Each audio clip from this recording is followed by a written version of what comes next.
नमस्कार, आप देख रहे हैं जनहित टाइम्स। मैं हूं आपके साथ समीक्षा तिवारी। हरियाणा की तर्ज पर अब उत्तराखंड के बीजेपी सरकार ने भी अग्निपथ योजना के तहत रिटायर होने वाले युवाओं को राज्य सरकार की नौकरियों में आरक्षण दिए जाने का ऐलान किया है। मुख्यमंत्री पुष्कर सिंह धामी ने राज्य सेवाओं में अग्निवीरों को आरक्षण देने की घोषणा की है।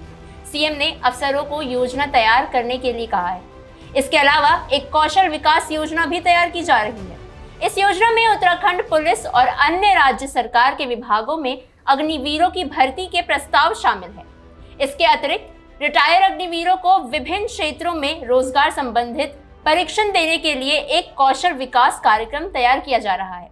मुख्यमंत्री धामी ने अधिकारियों को इन प्रस्तावों को शीघ्र तैयार करने के निर्देश दिए हैं। सीएम का कहना है कि यदि जरूरी हुआ तो इन्हें आगामी विधानसभा सत्र में सदन में पटल पर पेश किया जा सकता है। सीएम का कहना है कि उत्तराखंड ऐसा प्रदेश है जहां के युवा बड़े स्तर पर भारतीय सेना में भर्ती होते हैं।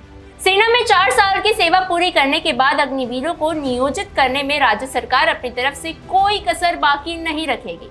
सरकार ये सुनिश्चित करने के लिए प्रतिबद्ध है कि अग्निवीरों को उनकी सेवा के बाद रोजगार के पर्याप्त अवसर प्राप्त हो।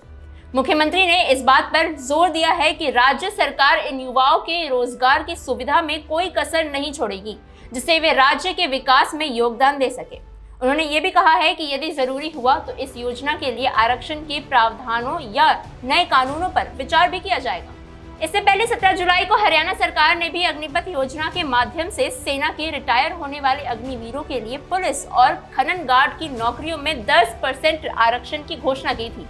साथ ही ग्रुप सी में 5% का आरक्षण देने का ऐलान किया था। इसके अलावा ग्रुप सी और ग्रुप डी के पदों के लिए आयु सीमा के 3 साल की छूट दी गई है। सशस्त्र बलों को दक्ष बनाने और रक्षा पेंशन बिल को कम करने के लिए केंद्र द्वारा 2022 में अग्निपथ योजना लॉन्च की गई थी। इस योजना के तहत सेना, नौसेना और वायुसेना के 4 साल के शॉर्ट टर्म पर कर्मियों की भर्ती की जाती है। कुल भर्ती में सिर्फ 25% को स्थायी कमीशन के तहत अगले 15 सालों तक बने रहने की अनुमति दी जाती है। इस योजना का देश भर में काफी विरोध हुआ था। आंदोलनकारियों ने कहा था कि 4 वर्ष के बाद सेवा छोड़ने वालों का करियर खराब हो जाएगा। आपकी इस खबर पे क्या राय है, हमें कमेंट सेक्शन में जरूर बताएं। देश और दुनिया की तमाम खबरों के लिए बने रहे जनहित टाइम्स के साथ।